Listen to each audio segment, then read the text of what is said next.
Bapak Ibu sekalian,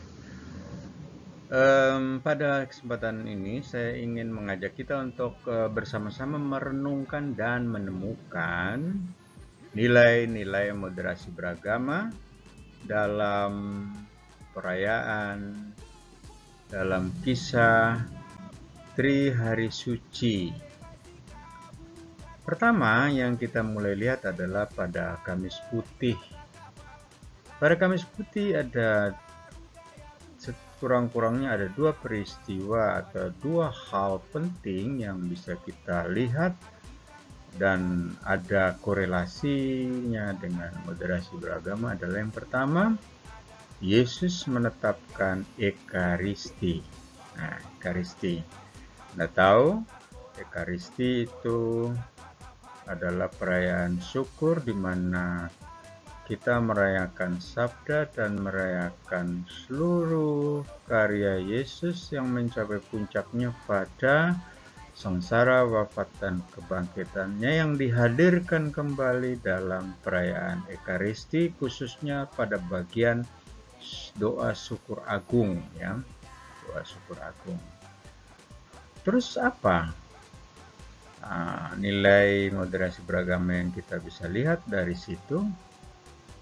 Yaitu pertama, nilai kasih yang telah diajarkan oleh Yesus sendiri dan telah dibuktikan oleh Yesus sendiri dalam pelaksanaan tugas perutusannya sepanjang hidupnya dan sampai pada sengsara, wafat, dan kebangkitannya yang kita peringati pada Jumat Agung. Yang pertama. Kemudian yang kedua, teladan Yesus, ya, teladan kasih dan pelayanan Yesus kepada para rasul. Ini menjadi dasar dari kasih dan pelayanan seluruh umat Kristiani di dunia. Terus apa hubungannya dengan moderasi beragama? Ya, jelas sangat berhubungan, karena kalau kita mempunyai kasih, berbicara tentang kasih, berpikir tentang kasih, merasakan kasih sayang, mengalami kasih sayang, dan melaksanakan atau mengimplementasikan kasih sayang atau cinta kasih dalam kehidupan kita sehari-hari terhadap sesama kita, terhadap bahkan kalau dalam iman Kristiani ada ajaran kasih yang melampaui batas, yaitu kasih kepada orang-orang yang memusuhi kita, yang menganiaya kita. Itu sangat jelas ketika kalau kita mempunyai kasih sayang, cinta kasih kepada orang lain, jelas itu merupakan nilai moderasi beragama. Kasih sayang, cinta kasih adalah the universal values, the universal value. Jadi nilai universal dari seluruh nilai yang ada di seluruh hidup kita di seluruh dunia. Ingat bahwa kasih sayang, cinta kasih itu diajarkan oleh Yesus. Kasihilah Tuhan Allahmu dengan segenap hatimu dan seterusnya. Kemudian kasihilah sesamamu seperti diri sendiri. Kemudian oleh Santo Paulus diajarkan kembali, dinyatakan kembali dalam surat Paulus kepada jemaat di Korintus yang pertama, bab 13 ayat 1-13. Di sana dikatakan bahwa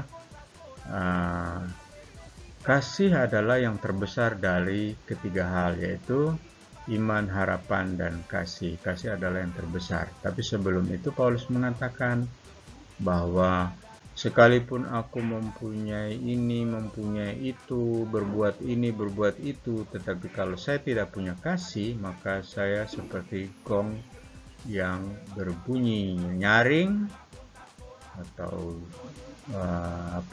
canang, ya.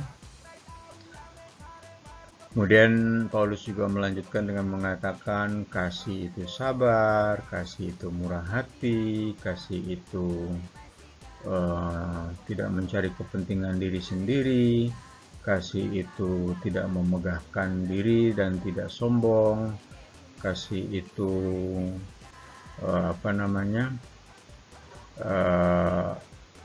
tidak menyimpan kesalahan orang lain, artinya tidak mendendam. Kemudian kasih itu macam-macam ya, bisa dilihat pada surat Korintus, surat Paulus pada jemaat di Korintus bab 13 ayat 1 sampai 13 itu ya.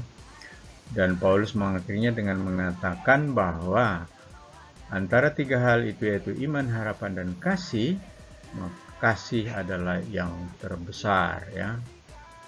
Love is the greatest of three theological virtues. Kasih adalah yang terbesar dari tiga keutamaan teologal, yaitu iman, harapan, dan kasih. Itu yang pertama dari Kamis Putih. Yang kedua, kita bisa melihat dari Jumat Agung, di mana Yesus melaksanakan kehendak Bapa dengan menderita sengsara dan wafat. Kita ingat dia dihadapkan di depan Pilatus, lalu tidak menemukan kesalahan apapun. Pilatus itu sebagai hakim atau sebagai, kalau zaman sekarang disebut hakim atau pengadil di pengadilan ya. Pilatus adalah pengadil atau hakim. Dan Pilatus sendiri menyatakan dalam kitab suci bahwa dia tidak menemukan kesalahan apapun pada Yesus ya. Aku tidak menemukan kesalahan apapun pada Yesus. Maka kita bisa melihat bahwa Yesus itu tidak mempunyai salah apa-apa. Tapi kenapa dia mau menderita sengsara? Mengapa dia mau menanggung sengsara? Karena dia mau menyelamatkan kita. Dia mau menebus dosa-dosa kita. Kalau kita sebagai umat Kristiani mempunyai sikap dan perilaku rela berkorban demi orang lain, maka itu adalah implementasi dari kasih. Kalau kita mengimplementasikan kasih dengan penuh pengorbanan, maka korelasinya dengan moderasi beragama. Kalau kita manusia Indonesia, individu-individu Indonesia ini rela berkorban bagi orang lain, maka bisa dipastikan bahwa masyarakat kita ini akan hidup dengan tenang, tentram, damai, dan bahagia. Lalu yang kedua, di Jumat Agung kita melihat bahwa dalam perjalanan salib Yesus itu ada wanita-wanita, terutama Veronika. Veronika begitu setia mengikuti jalan salib Yesus, dan Maria juga ya, Maria ibu Yesus. Tapi kemudian Maria itu memberikan perhatian dan kasih sayangnya dengan mengusap wajah Yesus. Anda tahu bahwa ketika Yesus sudah sangat lelah, letih, berbeban berat memikul salib, kemudian jatuh juga, kemudian dia dipukuli oleh serdadu-serdadu atau algojo-algojo itu, tentu saja Yesus sangat membutuhkan penghiburan, membutuhkan layanan, dan Veronika memberikan layanan itu, dia mengusap wajah Yesus yang penuh dengan peluh yang bercampur darah, keringat yang bercampur darah. Nah, kemudian apa yang terjadi setelah Veronika mengusap wajah Yesus? Kemudian Yesus membalas kasih Veronika itu dengan memberikan gambarnya pada sapu tangan yang dipakai Veronica untuk mengusap wajah Yesus. Anda tahu kalau itu kita lakukan bagi sesama kita yang saat-saat tertentu kita melihat menderita,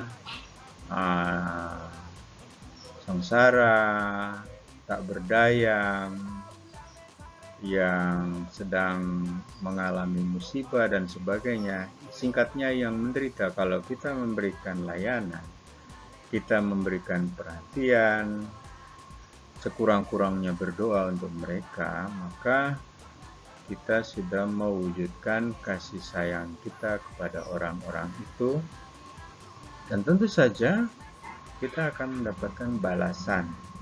Kita akan mendapatkan ganjaran dari Yang Maha Kuasa, entah dalam bentuk apapun. Kalau kita melakukannya dalam hidup kita sehari-hari bersama orang lain, tanpa memandang bulu, tanpa memandang suku, agama, ras, maka kita sudah melakukan atau melaksanakan nilai-nilai moderasi beragama. Terus yang ketiga, ketika Yesus dalam perjalanan salibnya jatuh, dan dia bertemu dengan Simon dari Kirene. Simon ini kemudian membantu Yesus. Nah, membantu atau menolong itu merupakan sikap yang dibutuhkan oleh semua orang. Saling membantu, saling menolong, itu adalah nilai moderasi beragama. Nilai agama tetapi nilai moderasi beragama sekaligus. Ya, saling mengadopsi ya, tapi jelas yang mengadopsi adalah moderasi beragama, karena moderasi beragama itu baru muncul di kemudian hari ini, sedangkan agama itu sudah lama, bahkan sudah ribuan tahun yang lalu. Kemudian pada waktu Yesus wafat di salib, itu diapiti oleh dua penyamun, dua penjahat. Salah satunya mengatakan apa? Salah satu mengatakan, kita bisa ingat semua toh? Yesus berada di tengah-tengah mereka. Pada saat salah satu penyamun yang kemudian bertobat, dia mengatakan, Yesus, ingatlah aku jika engkau datang sebagai Raja. Lalu apa Yesus membalas? Pada saat itu juga Yesus sudah memberikan keselamatan bagi dia dengan mengatakan bahwa hari ini juga engkau akan ada bersama-sama aku. Sementara yang satunya yang jahat itu malah dia mengejek. Nah, Anda tahu bahwa rekonsiliasi, pertobatan, pembaruan hidup itu sangat-sangat penting dalam hidup bersama.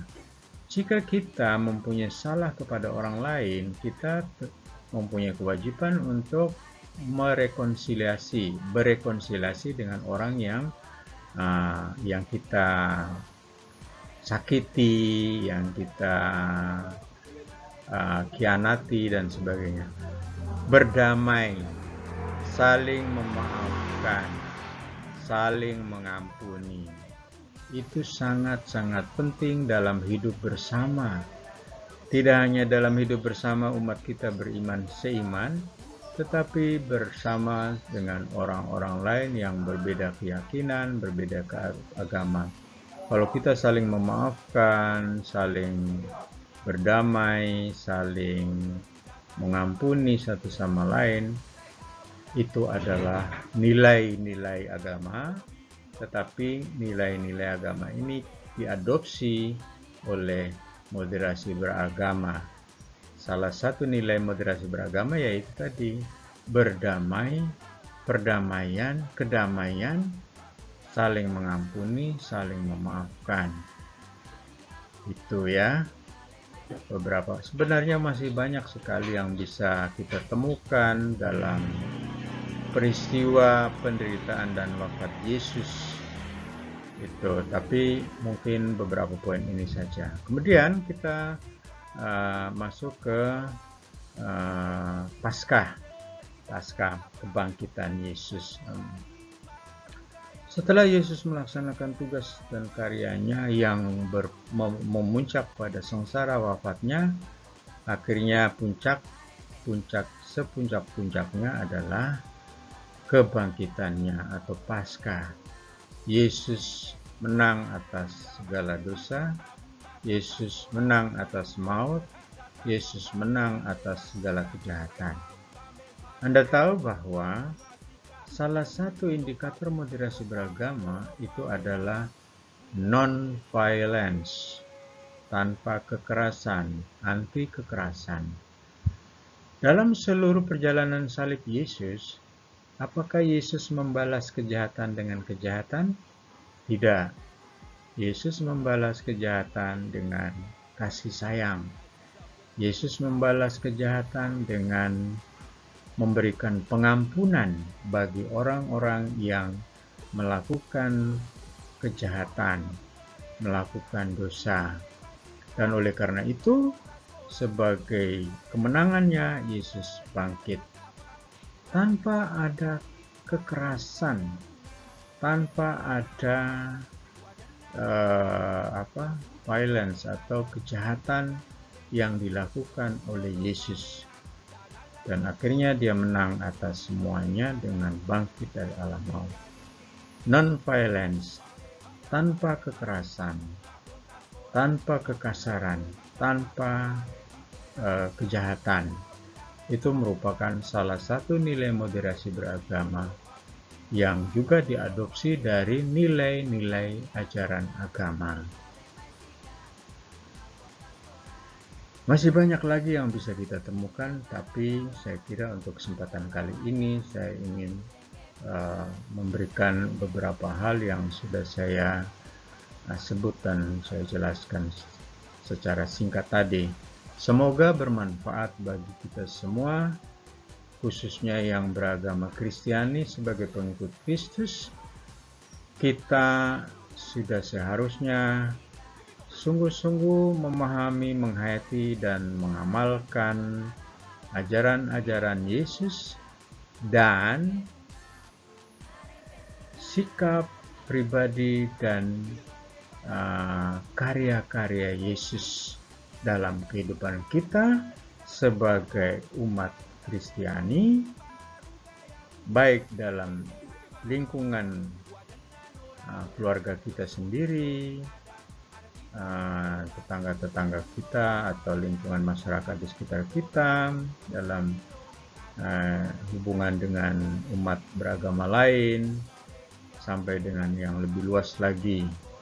Dan bahkan kita dituntut untuk juga mengasihi orang-orang yang memusuhi kita atau mengasihi musuh kita. Itu salah satu perikop kitab suci ada di dalamnya. Jadi itulah yang bisa saya sampaikan pada kesempatan ini, kiranya bermanfaat bagi kita semua. Tuhan memberkati kita semua.